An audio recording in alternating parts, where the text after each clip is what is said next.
আসসালামু আলাইকুম রহমতুল্লাহি ওবরকাতুহু। সম্মানিত দর্শক,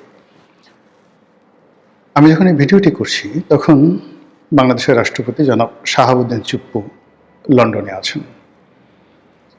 তিনি সেখানে শারীরিক চিকিৎসার জন্য আছেন এবং একটি হাসপাতালে ভর্তি হয়েছেন। পত্রিকার খবরে যেটা দেখলাম সেটা হলো তার হার্টের একটি ব্লক ধরা পড়েছে এবং সেই ব্লক দূর করার জন্য যে স্ট্যান্টার নামক যে যন্ত্রটি সেটি সেখানে বসানো হয়েছে। আপনারা জানেন যে মানব শরীরে হার্ট, হৃদয় একটা অত্যন্ত গুরুত্বপূর্ণ অঙ্গ এবং এই হৃৎপিণ্ডের রক্ত সঞ্চালনে যদি একটু 19-20 হয়, মুহূর্তের মধ্যে হার্ট স্ট্রোক করে আমাদের দেশে বহু মানুষ মারা যায়। তো সেক্ষেত্রে রাষ্ট্রের যিনি গুরুত্বপূর্ণ ব্যক্তি, প্রধান ব্যক্তি, তার শারীরিক অবস্থা এবং তাকে সুস্থ রাখা, তার চিকিৎসা পাওয়া, এই বিষয়গুলো আমাদের সাধারণ মানুষের মতোই একদিকে মৌলিক, আর অন্যদিকে রাষ্ট্রের গুরুত্বপূর্ণ ব্যক্তি হিসেবে এটি বলতে গেলে ফরজে আইন, অপরিহার্য। দুর্ভাগ্যজনক হলেও সত্যি যে গত সেই 18 মার্চ ধরে ডক্টর মোহাম্মদ ইউনূসের জামানাতে রাষ্ট্রপতিকে বঙ্গভবনের বাইরে বের হতে দেওয়া হয়নি। তার নিয়মিত যে স্বাস্থ্য চিকিৎসা, এই স্বাস্থ্য চিকিৎসাও মূলত বঙ্গভবনের যে ডাক্তার, সেই ডাক্তারের মাধ্যমে করা হয়েছে। আর সেই ডাক্তার, বঙ্গভবনের যিনি ডাক্তার, তার কোনো সাধ্য নেই স্বাস্থ্য উপদেষ্টা কিংবা প্রধান উপদেষ্টা ডক্টর মোহাম্মদ ইউনূসের বাইরে গিয়ে একটি শব্দ করা। রাষ্ট্রপতি যে পদ, এই পদে কে শাহাবুদ্দিন চুপ্পু আছেন কিংবা অন্য কোনো ব্যক্তি আছেন, কে ইয়াজউদ্দিন সাহেব আছেন, does not matter, as long as তিনি যখন বঙ্গভবনে আছেন ততক্ষণ পর্যন্ত তিনি এ জাতির মুরব্বী, এ রাষ্ট্রের প্রথম ব্যক্তি, এ রাষ্ট্রের সম্মান এবং মর্যাদার প্রতীক। আমরা বাঙালি জাতি যে প্রতি বছর প্রায় 7 লক্ষ 8 লক্ষ কোটি টাকার আমরা বাজেট প্রণয়ন করি আমাদের টাকা দিয়ে। সেই টাকা দিয়ে আমরা অনেক কিছু খরচ করি, বিভিন্ন জেলাতে ডাকবাংলো রাখি, রেস্ট হাউস রাখি, দেশে বিদেশে অসংখ্য কোটি কোটি টাকা খরচ হয়। পৃথিবীর যে সকল দেশে আমাদের রাষ্ট্রদূত রয়েছেন, বাংলাদেশে দেখা গেল একজন সচিব তিনি টয়োটা করোলা গাড়ি ব্যবহার করেন, কিন্তু আমেরিকাতে, চায়নাতে, ইভেন ভুটানে আমাদের যে রাষ্ট্রদূত, সেই রাষ্ট্রদূত তাদের সম্মান এবং মর্যাদা আন্তর্জাতিক মানে রাখার জন্য আমরা তাদেরকে ডলারে বেতন দেই। আমরা তাদের ব্যবহার করার জন্য মার্সিডিস, BMW সিরিজের গাড়ি দেই এবং অন্যান্য রাষ্ট্রদূতের সঙ্গে দেখা সাক্ষাৎ করার জন্য তারা যাতে 5 স্টার হোটেলে বসে মিটিং করতে পারেন, এই জন্য তাদের বাজেট বরাদ্দ থাকে। এটা রাষ্ট্রের মান মর্যাদার ব্যাপার। অনেক রাষ্ট্র খুব বড় হয়ে যায়, যেমন কানাডা, অস্ট্রেলিয়া, তারপর ধরুন জার্মানি। তাদের যিনি সরকার প্রধান, রাষ্ট্রপ্রধান, তিনি হাতে একটা ব্যাগ নিয়ে যদি রাস্তায় হাঁটেন, সাইকেলে করে যান, এটা তাদের জন্য মানে অতিরিক্ত সম্মান বয়ে নিয়ে আসে। যেভাবে আমাদের দেশের অতি ধনী যারা মানুষজন আছেন, তারা যদি কেউ রিক্সায় চড়েন, সাধারণ হোটেলে খেতে যান, সাধারণ একটি জামা কাপড় পরেন, তাহলে তার সম্মান বৃদ্ধি পায়। কিন্তু নতুন ব্যবসা শুরু করেছেন, আপনার কোনো গাড়ি নেই, রিক্সায় করে আপনি একটা ব্যবসা ডিল করার জন্য আমেরিকানদের সঙ্গে বসলেন, কিংবা ধরুন আপনি একজন ধনী মানুষের সাথে একটা বৈঠক করতে চান, সম্পর্ক করতে চান, ঠিক সেই সময়টাতে আপনার পোশাক আশাক থেকে শুরু করে সব কিছু সেখানে শালীন হতে হয়। একটা সার্টেন লিমিট পর্যন্ত মানুষকে এই আভিজাত্যটা বজায় রাখতে হয় এবং এটা শো আপ করতে হয় মধ্যবিত্ত, উচ্চ মধ্যবিত্ত পর্যন্ত। আপনি যদি খুব বেশি উচ্চবিত্ত হয়ে যান, তাহলে সবাই যখন জানে যে এই লোক এই গ্রুপের মালিক, বসুন্ধরার মালিক, এই গ্রুপ ইস্পাহানি গ্রুপের মালিক, পার্টেজ গ্রুপের মালিক, বেক্সিমকো গ্রুপের মালিক, তারা একটা লুঙ্গি পরে হাঁটলেও মানুষ মনে কিছু করে না, মনে করে যে না এদের আছে অনেক। কিন্তু যে সকল মানুষের ফেজ নেই, লোকজন চিনে না, জানে না, তাকে গাড়ি বাড়ি পোশাক আশাক দিয়ে, বডিগার্ড দিয়ে তাদেরকে শো আপ করতে হয়। তো তদ্রুপ বাংলাদেশের মতো একটা রাষ্ট্র, সেই রাষ্ট্রের যিনি প্রধানমন্ত্রী হবেন, সেই রাষ্ট্রের যিনি রাষ্ট্রপতি হবেন, সচিব হবেন, এবং বিদেশের সঙ্গে যখন তাদের কোনো বৈঠক হবে, সেখানে আমাদের দেশকে রিপ্রেজেন্ট করার জন্য আসলে ওই ধরনের শিক্ষা দীক্ষা পোশাক পরিচ্ছদ আভিজাত্য সব কিছু দরকার। আর এজন্যই কিন্তু আপনি দেখবেন যে রাষ্ট্রের যে কে পোস্টগুলো আছে, পোর্টফোলিওগুলো আছে, সেখানে যথেষ্ট যাকে বলা হয় আভিজাত্য বজায় রাখার চেষ্টা করা হয়। আপনি আইজির রুমে গিয়ে দেখেন, সেনাপ্রধানের যে রুম গিয়ে দেখেন, আপনার কাছে মনে হবে যে আমেরিকার যে সেনাপ্রধান তার চাইতে আরও বেশি জাঁকজমকপূর্ণ। কারণ হলো এটা আমাদের দেশে দরকার, আদারওয়াইজ লোকজন বিদেশে যারা আছে তারা পাত্তা দেবে না। তো সেই অর্থে আমাদের বঙ্গভবন, আমাদের গণভবনে আমরা সাজসজ্জা করি, আমাদের এখানে অনেক খরচ হয়।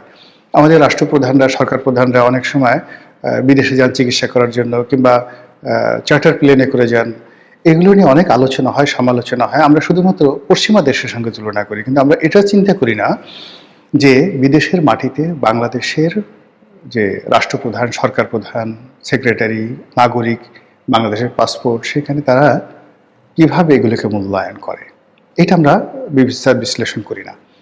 তো কাজেই আমি মনে করি যে আমাদের এই দেশটি একটা উন্নত পর্যায়ে না হওয়া পর্যন্ত রাষ্ট্রের যে কে পোস্টগুলো আছে সেখানে এই আভিজাত্যগুলো দরকার রয়েছে। এগুলো যাতে আরও শানিত হয়, এদের মান মর্যাদা আরও যাতে বাড়ায়, এই জন্য এই পদগুলোতে রাষ্ট্রপতি, প্রধানমন্ত্রী, সেখানে ভালো লোক নিয়োগ করা উচিত, জ্ঞানী লোক নিয়োগ করা উচিত, সম্মানিত লোক নিয়োগ করা উচিত। দিস ইজ প্রথম। আর সেকেন্ডলি হলো যে এই পোর্টফোলিওগুলোতে যে সকল রাষ্ট্রীয় সুযোগ সুবিধা রয়েছে সেগুলো এনশিওর করা উচিত, এবং কোনো অবস্থাতেই জাতিগতভাবে আমরা এই সকল পদে যারা আছে তাদেরকে অপমান আমরা করব না, করতে পারি না। তো সেই দিক বিবেচনায় আমাদের বাংলাদেশে অনেক রাষ্ট্রপতি এসেছেন, কিন্তু জনাব শাহাবুদ্দিন চুপ্পুকে গত 18 মাসে অর্থাৎ ইংরেজ জমানাতে যে অপমান করা হয়েছে, যে লাঞ্ছনা দেওয়া হয়েছে, যে গঞ্জনা দেওয়া হয়েছে, এটা শুধু বাংলাদেশ নয়, এমন কোনো রাষ্ট্রপতি এশিয়াতে অপমানিত হয়েছেন গত 50 বছর আমার জানা নেই। Number one. নাম্বার টু হলো যে এই ভদ্রলোকটা একেবারে যেনতেন লোক না। তিনি একজন বীর মুক্তিযোদ্ধা, একজন অবসরপ্রাপ্ত জেলা জজ, মানে জজিয়াতে এটা যখন জজ হিসেবে দায়িত্বরত থাকবেন, এটা একজন সচিব পদমর্যাদার পদ। সেখান থেকে তিনি দুর্নীতি দমন কমিশনের কমিশনার হিসেবে দায়িত্ব পালন করেছেন। লেখাপড়া জানা এই মানুষটিকে রাষ্ট্রপতি হিসেবে নিয়োগ দিয়েছে আওয়ামী লীগ সরকার। শেখ হাসিনা ফ্যাসিস্ট, সে চলে গেছে, উচ্ছেদ হয়েছে। এছাড়া তো আপনি আর কোনো অভিযোগ তার বিরুদ্ধে নেই। এখন তাকে আপনার পছন্দ নয়, আপনি তাকে জেলে নিতে চান, তাকে পদচ্যুত করেন, তাকে জেলে নিয়ে যান, কিন্তু অ্যাজ লং অ্যাজ আপনি যতক্ষণ পর্যন্ত তাকে রেখেছেন স্বপদে, তাকে তো মর্যাদা দিতে হবে, অসম্মান করা যাবে না। কিন্তু সেই অসম্মান, অমর্যাদা শুধু তাই নয়, তাকে ওই গারদের মধ্যে বঙ্গভবন নামক যে রাষ্ট্রপতির বাসভবন, ওটাকে রীতিমতো কারাগারে রূপান্তরিত করা হয়েছে। সেই কারাগারের মধ্যে ঢুকিয়ে যে প্রেশার দেওয়া হয়েছে, যে চাপ দেওয়া হয়েছে, যে তাপ দেওয়া হয়েছে, এতে করে এই লোকটি সেখানে হার্ট স্ট্রোক করে তিনি মারা যেতে পারতেন, এবং তার চিকিৎসা দরকার। এটা আমরা অনেক সময় ঠাট্টা করেছি, মস্কারা করেছি। ইভেন এইবারে যখন তিনি লন্ডনে যাচ্ছিলেন, অনেক মানুষ বলার চেষ্টা করছে যে কেন তার এখানে যাওয়ার দরকার, তো তিনি তো এখানে এই কাজগুলো করতে পারতেন। এখন আমাদের বাংলাদেশে যে সমস্যা হয়ে গেল কি, বাংলাদেশের ডাক্তারদের মধ্যে, হাসপাতালদের মধ্যে যে কি বলবো, এটা দলবাজি এমন অবস্থা হয়ে গেছে যে একটা নির্দিষ্ট পর্যায়ে এসে মানুষের বিশ্বাস থাকে না।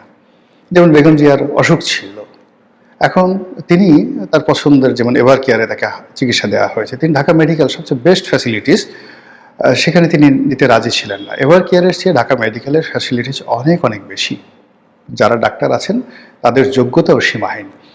কিন্তু ওই যে বেগম জিয়ার একটা ভয় ছিল যে যদি সেই আওয়ামী লীগের কোনো ডাক্তার থাকে এবং সে চিকিৎসার নামে সেখানে অপচিকিৎসা করে, এই যে একটা ভয় এবং আতঙ্ক, এটা যখনই কোনো একটা মানুষ সর্বোচ্চ পর্যায়ে পৌঁছে যায় এবং তার যখন নিরাপত্তার প্রয়োজন হয়, তখন এই জিনিসগুলো তার মধ্যে এসে যায়।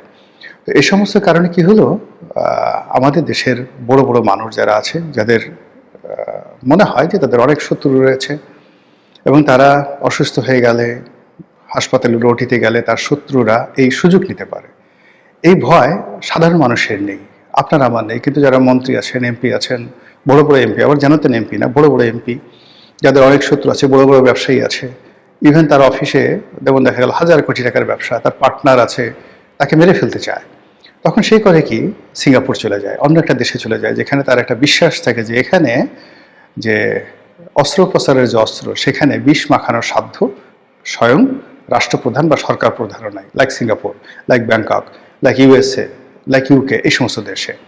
ফলে এই যে আমাদের দেশের বিভিন্ন মানুষ বিভিন্ন দেশে যায়, এটার কতগুলো মনস্তাত্ত্বিক বিষয় রয়েছে। চিকিৎসা একটা মনস্তাত্ত্বিক বিষয়।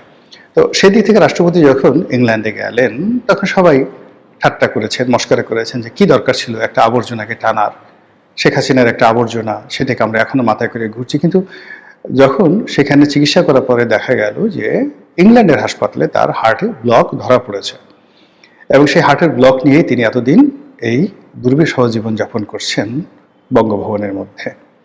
যদি ধরুন যখন বাইরে এনসিপির লোকজন, ইনকলাব মঞ্চ, অন্যান্য যে বিভিন্ন সংগঠন আছে, তারা রাষ্ট্রপতির ওই রাষ্ট্রপতি ভবন ঘেরাও করেছিল, ঠিক ওইরকম অবস্থায় যাদের হার্টের ব্লক আছে, কিংবা যাদের ব্লকের অপারেশন হয়েছে, হার্ট অপারেশন হয়েছে, যাদের পেস মেকার লাগানো আছে, এরকম একজন মানুষ হিসেবে যদি আপনি আমার এই জিনিসটি দেখেন, একবার একটু কল্পনা করেন তো এরকম অবস্থায় আপনি পড়লে আপনার কেমন লাগতো? এখন আপনি যত খারাপ হন না কেন, কিন্তু আপনার তো স্ত্রী আছে, আপনার সন্তান সন্ততির সব কিছু আছে, যারা আপনাকে অনেক অনেক ভালোবাসে।